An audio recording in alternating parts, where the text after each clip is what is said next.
I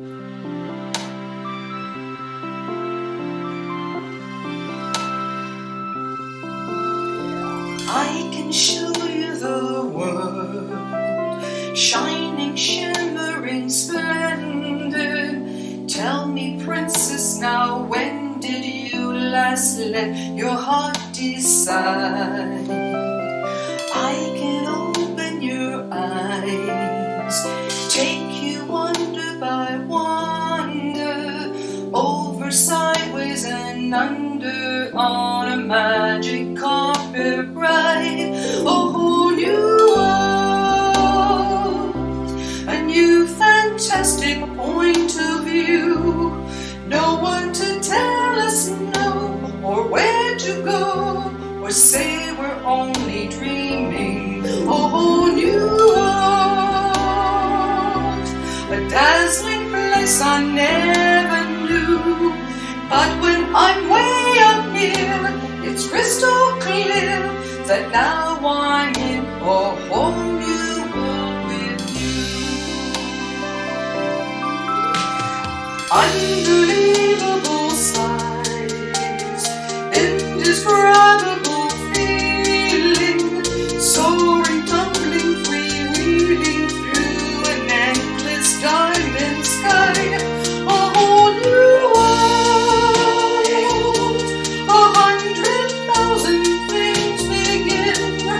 I'm like a shooting star, I've come so far, I can't go back. I'm in a whole new world, with new horizons to pursue. I'll chase them anywhere, there's time to spare. Let me share this whole new world with you.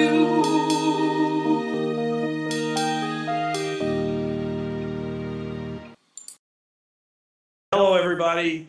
We're kind of figuring out that this particular video seems to be jinxed, and once again, it's not playing sound. We're going to try it again next week. So, let's start with our welcome and announcements. So, good morning. Hello and good morning. It's my pleasure to welcome each of you to the LCUUF Fellowship. My name is Matt Alspaugh, and I serve as your minister here.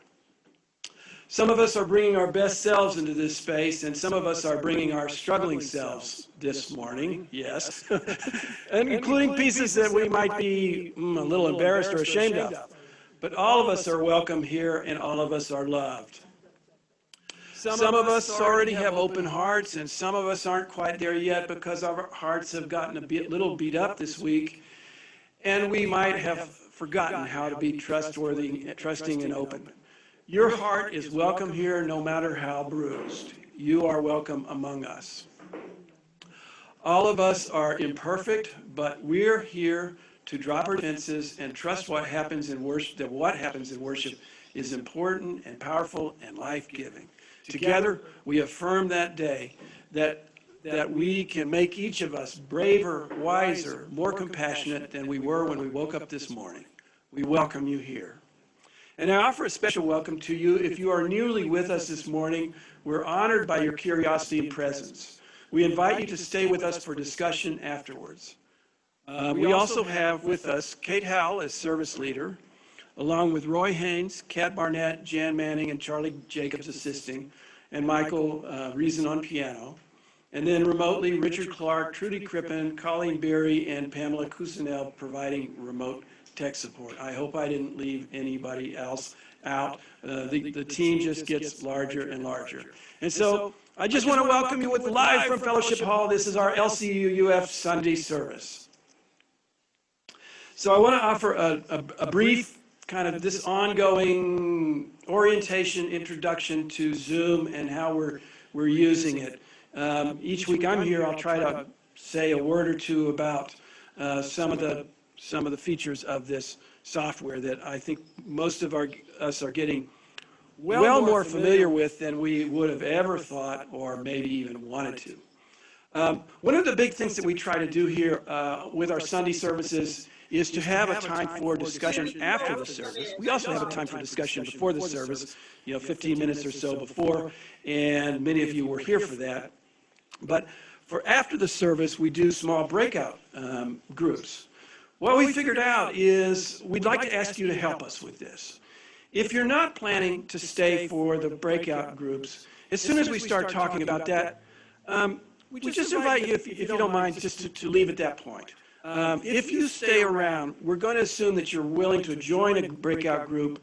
And so during that time, we kind of depend on the software to assign people randomly to breakout groups.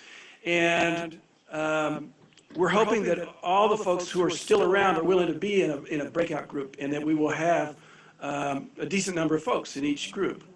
Now, what can happen is that sometimes you might end up with a group talking to yourself.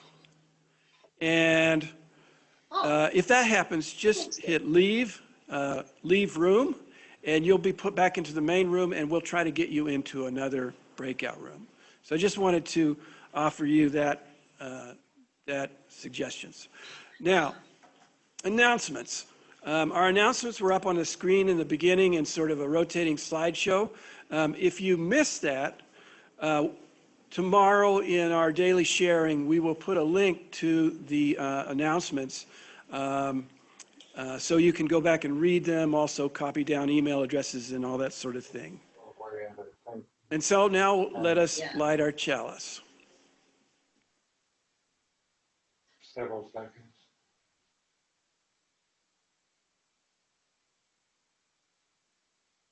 Our chalice lighting words are by Philip Randall Giles. We kindle this flame as a symbol of the light we would keep glowing in our lives, of appreciation for those who differ, loving kindness for those who suffer, esteem for all who remind us of our heritage and calling as agents of the Most High.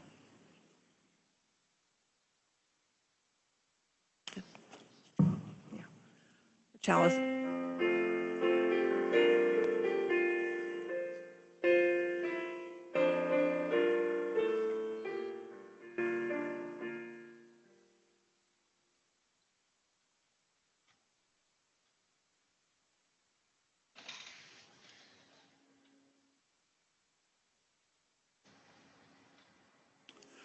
Our opening words are by Mark Bellatini, a retired UU minister. This is called Summer Silence. In summer, I do not come to worship so much as worship comes to me.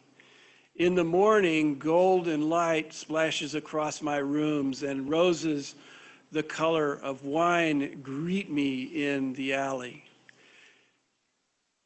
As they bow to me in the breeze, I bow back. At noon, the sunflowers refuse to turn their face from me until again I give a slight bow. What else was I to do? In the evening, the thunderheads mount higher and higher, gathering pink and rose from the setting sun, creating the kind of vast mountain hanging suspended in the air, the very mountain Jesus spoke of, or the Sufi poet Rumi, or Krishna's wild lover Mirabai. Again, I pause and bow. What else can I do? At night, when the pastel sky melts into dark indigo lake overhead and the rusty beacon of Mars beckons above the horizon so that I cannot fail to notice and bend the knee. My friend Richard calls me from San Francisco, or Doug emails me from Paris, or Kevin leaves me a voice message, and again, I am bending and bowing in thanks. These bows are small gestures, I know, but surely better than all these ineffective words. And so in the end, my praise turns to silence, and silence turns to me. It is now our time for joys and sorrows.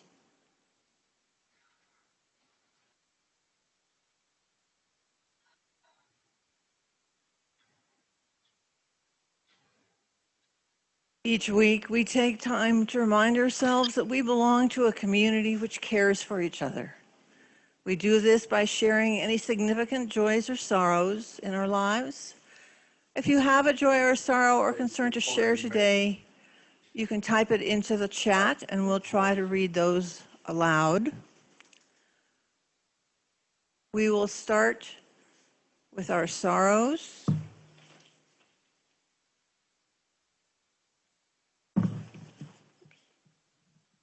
We have sorrows from several people this morning. From Ellen McFarland. I received confirmation this week of very unwelcome news. 12 years ago, I had breast cancer, received treatment, and considered myself cured. Now I have breast cancer again, but a different kind, unrelated to the first time. I'm still working out where I'll get treatment, either in Guadalajara or in California, where my family and Medicare insurance are. From Lynn Cleek. Lynn and Gary's daughter, Valerie, has a deep leg infection from having a precancerous spot removed and is on her third round of antibiotics, this time a shot every day for 10 days. Her oldest daughter, Kenzie, was bitten by a brown recluse 5 weeks ago, and she is still suffering from atrophied muscle.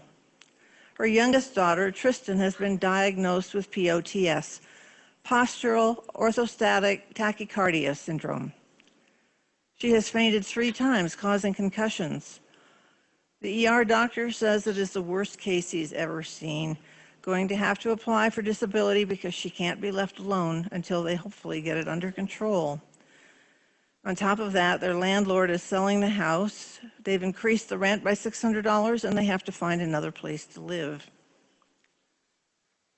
Their other daughter, Serena, had an under-slab water and sewer leak, and they've been living in a hotel room with 4 kids for a month. They had huge holes in the floor, but gratefully just moved back into their house. So I guess that is both a joy and a concern. Their other daughter, Tiffany's husband, just underwent neck surgery today for the 2nd time and is in hospital. Lynn's comment, Gary and I are feeling helpless being so far away and unable to help. Our heart goes out to you both. And another sorrow coming from Joan Ward, a sorrow for the loss of Barbara this week and hope for Cate, who's beginning treatment this week.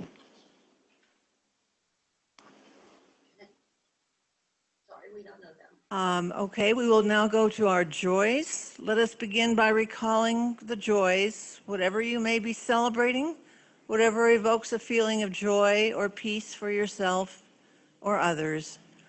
You're welcome to type in any joys you want to share with us into the chat box. And a joy from Colleen Beery. My grandnephew, Jaden, lost his first tooth.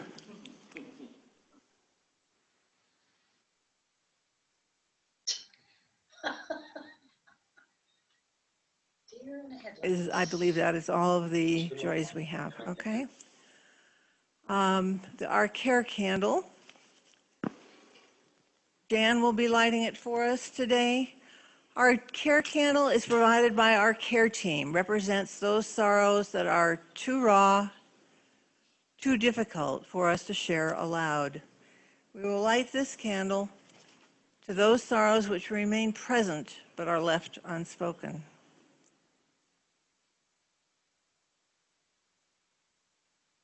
Our responsive reading this morning, which will shortly be on the screen if it's not already. I will read the Roman type, and I invite you to join Matt in reading the italics. No one ever told us we had to study our lives. Make of our lives a study, as if learning natural history or music.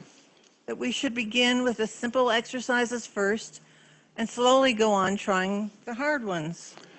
Practicing till strength and accuracy become one with the daring to leap into transcendence. And in fact, we can't live like that. We take on everything at once before we've even begun to read or mark time. We're forced to begin in the midst of the hardest movement. The one already sounding as we are born.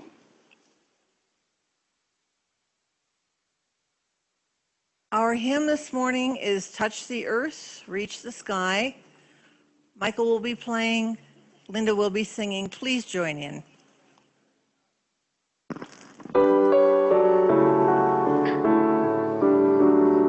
Touch the earth, reach the sky, walk on shores while spirits fly, over the ocean, over the land, or men look west to understand. Touch the earth, reach the sky, children ask the reasons why. In our lives the answer shows, and by our love they'll learn and grow. Touch the earth, reach the sky, all are born, all shall die. Life's the time left in between, to follow a star, to build a dream. Touch the earth, reach the sky, on the laughter fill the cry. May we see where we can give, for this is what it means to live. Touch the earth, reach the sky, soar with courage ever fly. Spirits joining as we fly, to touch the earth, to reach the sky.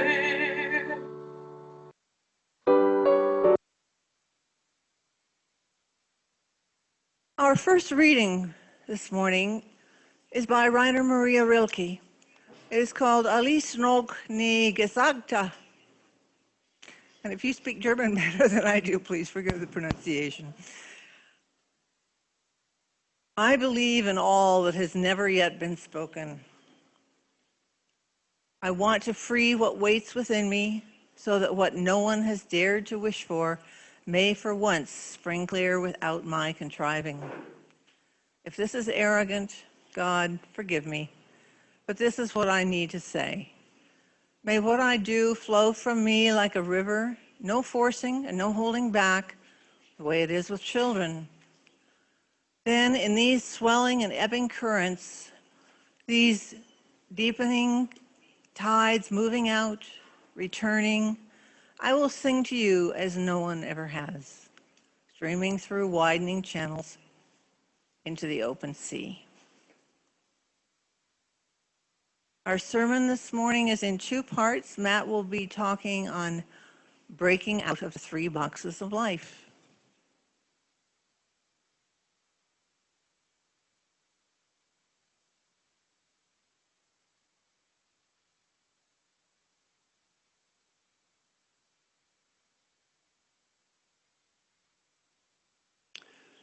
How many of you are familiar with the book, What Color is Your Parachute?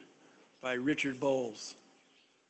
I have fond memories of using that book to navigate one of my many career crises, working through the exercises that purported to help you determine the direction of the next phase of your career. Checklist exercises that helped me determine what skills I might have, a career autobiography to discern what I liked and hated about previous jobs. In the book was all kinds of early guidance on networking and on how to market yourself. Some of this advice seems quaint now, like how to type up your resume and where to look for information in a pre-internet age. But much of it is timeless, like arranging information interviews with someone in another field to learn about a new career area or to turn up hidden job opportunities. And what about that title? What color is your parachute? If you were like me, you wondered if it was like some kind of Zen koan, as if somehow figuring out what your color was might open some secret door for your future. Or that if you only dug deep enough into this modern day scripture book, your destiny could be revealed.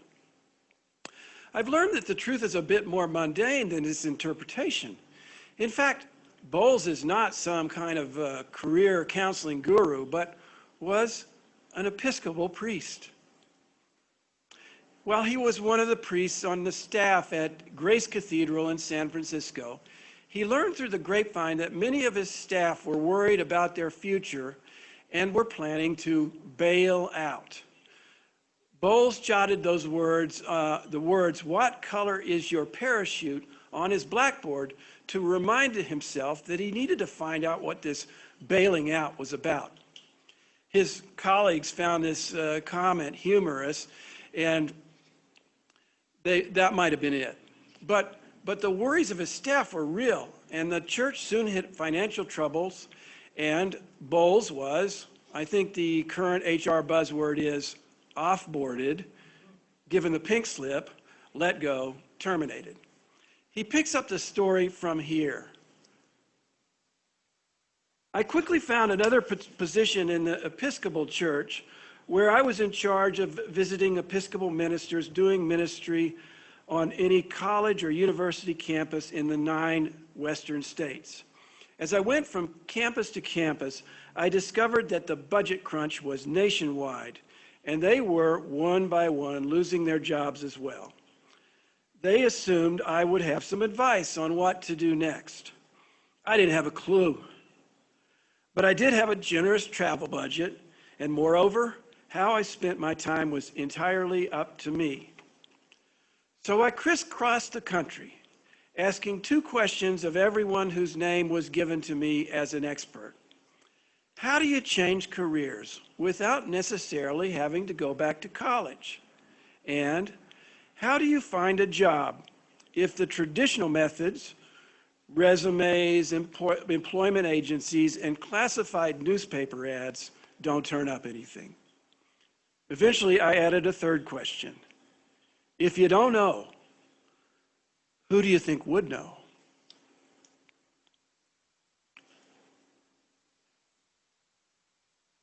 He took his learnings and he typed out a 128-page book, which he self-published and gave away at church conferences. Since he got to pick his own title, most authors don't get to do this, he recalled the words on the blackboard, "What color is your parachute?" A small Berkeley publisher offered to put the book out, and Bolles adapted it for general consumption. As luck would have it, the book hit the streets during the recession of the early 1970s and became a best-selling hit. So I was happy to find that Bolles also was the author of The 3 Books of Life, a later book that suggested that we change how we look at the major phases of life. In this book, Bolles notes that way too many of us have a concept of our lifetimes are divided into 3 phases. First, we go to school, then we go to work, and then we retire. We prepare, then we do, and then we relax. We tend to think that these 3 phases have neat divisions, as Bolles suggested, that they are in fact boxes with transitions between the boxes classically defined. A graduation ceremony on one side and a retirement party on the other. 3 boxes certainly define the life path of my father. College on the GI Bill, a lifetime job with one company, finally retiring into the recliner in front of the TV watching ESPN. Bolles warned, and remember this book was written 35 years ago, that the world was changing and this model of 3 distinct boxes no longer worked for many people.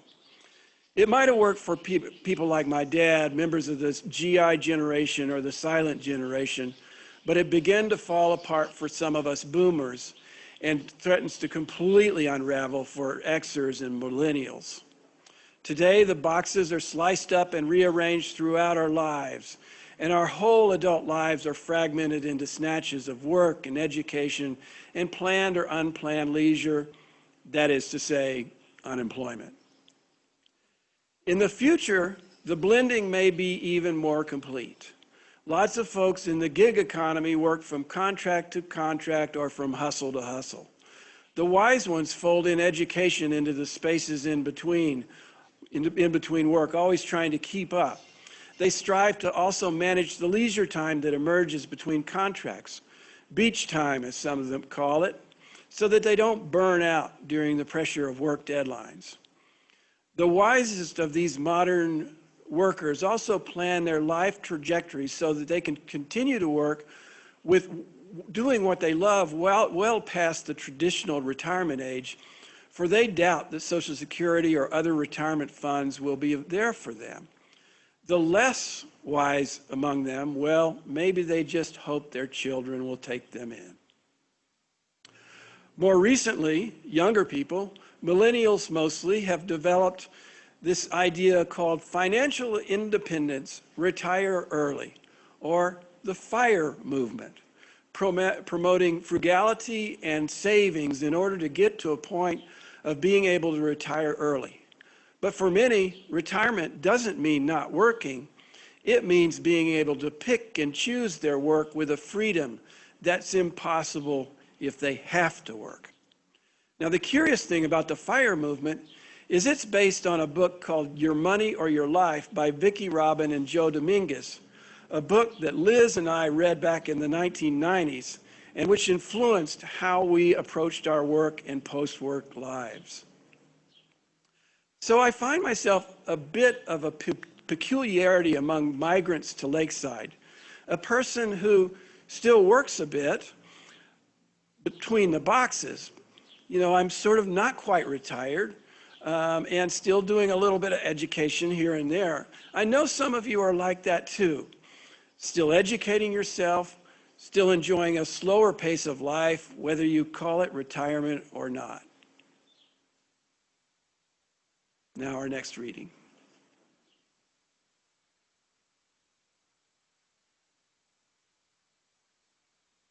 Our second reading is by Archbishop Oscar Arnulfo Romero. This is what we are about. We plant seeds that one day will grow. We water seeds already planted, knowing that they hold future promise.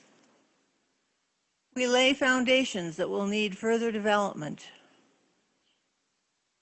We provide yeast that produces effects beyond our capabilities. We cannot do everything, and there is a sense of liberation in realizing that. This enables us to do something and to do it very well. It may be incomplete, but it is a beginning, a step along the way, an opportunity for God's grace to enter and do the rest. We may never see the end results, but that is the difference between the master builder and the worker. We are workers, not master builders, ministers, not messiahs. We are the prophets of a future not our own.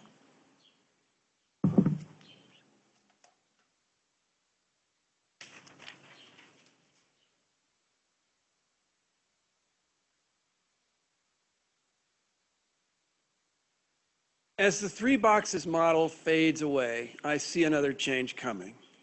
Implicit in the three boxes model was a clear idea of vocation or calling, the sense that we could know at an early age what our life was about and what we should be doing. Now, vocation emerged from the Roman Catholic understanding of the call of God to the religious life, to priesthood, to salvation. Indeed, the very word vocation comes from the Latin vocare, to call. Our reading from Archbishop Oscar Arnulfo Romero illustrates this understanding of vocation very well. Romero is remembered for speaking out against injustice, torture, and violence in El Salvador. He was assassinated while he was leading a church service in 1980. He tells us, this is what we are about. We plant seeds that one day will grow. We lay foundations that will need further development. We cannot do everything, he tells us, but our part is very clear, and we can do it very well. We are part of something larger, in his case, of God's grace. Now, there's a great comfort in this attitude. In my mind, it's satisfying beyond measure to be part of something larger and more enduring than our own efforts and lives. It gives our efforts meaning, even when we know we will not see the end results of our labors. We can accept that our role is limited. It is as workers, not as master builders. as prophets of a future that is not our own. And yet, at least 3 complications arise, putting this view of vocation in practice. One is refusing the call, turning away like Moses did, like Jonah did in the Bible. In some of these cases, the obstinate get persuaded. In Jonah's case, a large fish was involved in the persuasion. For some of us, refusing the call simply means delay. In my case, I put off the call to professional ministry for many years. It was just too big a leap for me. I finally made that jump and have no regrets. A second related problem is when we do have a sense of vocation, but we cannot act on it for various reasons. When I was a child, my mother, having practiced as a nurse, very much wanted to continue to work, to seek advanced education. Unfortunately, the 1960s culture of the South made it impossible for her. Women were supposed to be at home with the children back then. I think much of her unhappiness at that time was due to thwarted vocation. The final, far more challenging issue is what happens when we don't have any clarity on our call. As Adrian Rich said in our responsive reading, we don't get a chance to make a study of our lives. We're born into them. We have to live into them. We think we should have some direction in our life, but the guidance becomes unclear. Then the robotic voice of our inner vocational GPS keeps announcing route recalculation. When I returned to Bolles' book, I appreciated that he acknowledged that while such direction or calling or mission or meaning or vocation could be part of one's life, it was not essential. Bolles accepts that for some people, just surviving or keeping busy or enjoying themselves is enough. Not everyone has to have a clear sense of call. I think this is true. It could be true of many people who have migrated here to Lakeside. Some feel they've completed their call, that they've paid their dues, and this is a time to be free of all that. For some, this is just a one-way stop, a way stop on the way to some other place that they haven't identified just yet. Or perhaps this locale is just a pleasant and beautiful place to pass their days. This idea that not everyone has a call, it's something I missed in the first reading of the book. I realize now that I was so focused on identifying a life mission or calling for myself that I projected my yearning onto everyone.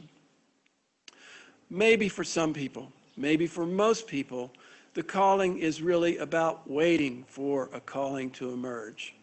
Maybe it will emerge in this lifetime and maybe it won't, and that's okay. Or maybe we discover only late in life that we've lived out a calling all along that we didn't know about, or not, and that's okay too.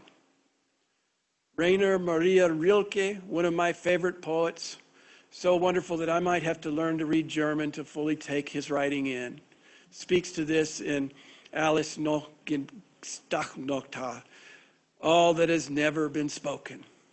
Rilke says, I want to free what waits in me. May what I do flow from me like a river streaming through widening channels into the open sea. What we need do waits in us, within our hearts, if you will. It is inherent to our nature. Vocation, then, is a bursting out, a flowing forth of activity, of life in deepening tides, moving in and out, streaming to the opening sea. We simply need to free this river that waits in us. In the Buddhist tradition, there's this idea of the precious human life. The point is that while Buddhists believe in a cycle of rebirth, being born a human is exceedingly rare. Even if we let go of that idea of rebirth, we can still see our lives as very rare and precious.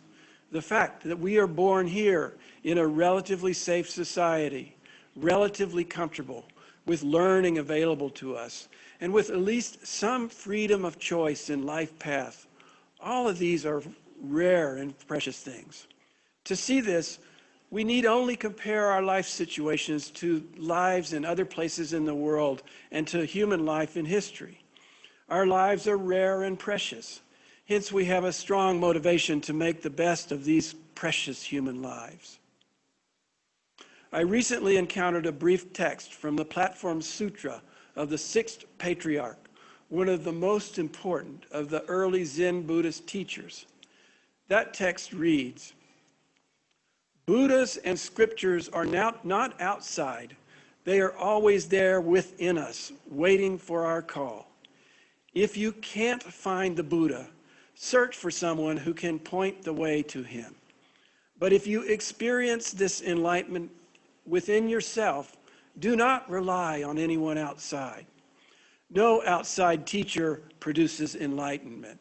Find the real teacher within yourself, and you will awaken to the glorious brightness of your own real nature.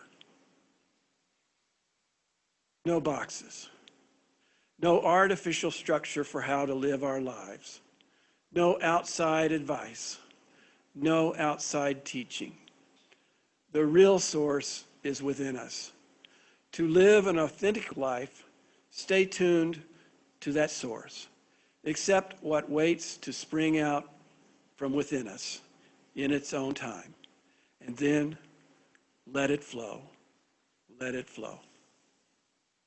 Blessed be. And now for our postlude. Michael will be playing Man in the Mirror by Michael Jackson.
Our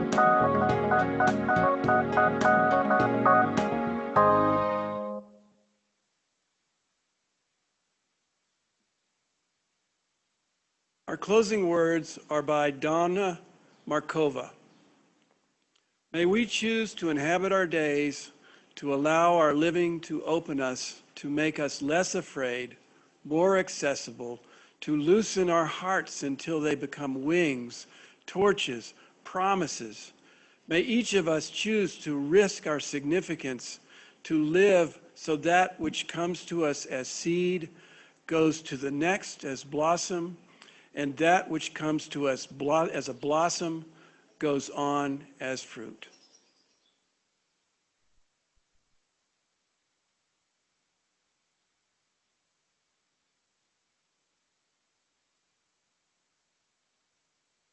Let us extinguish our chalices with these words which we read together. We extinguish this flame, but not the light of truth, the warmth of community, or the fire of commitment. These we keep in our hearts and share with all the world.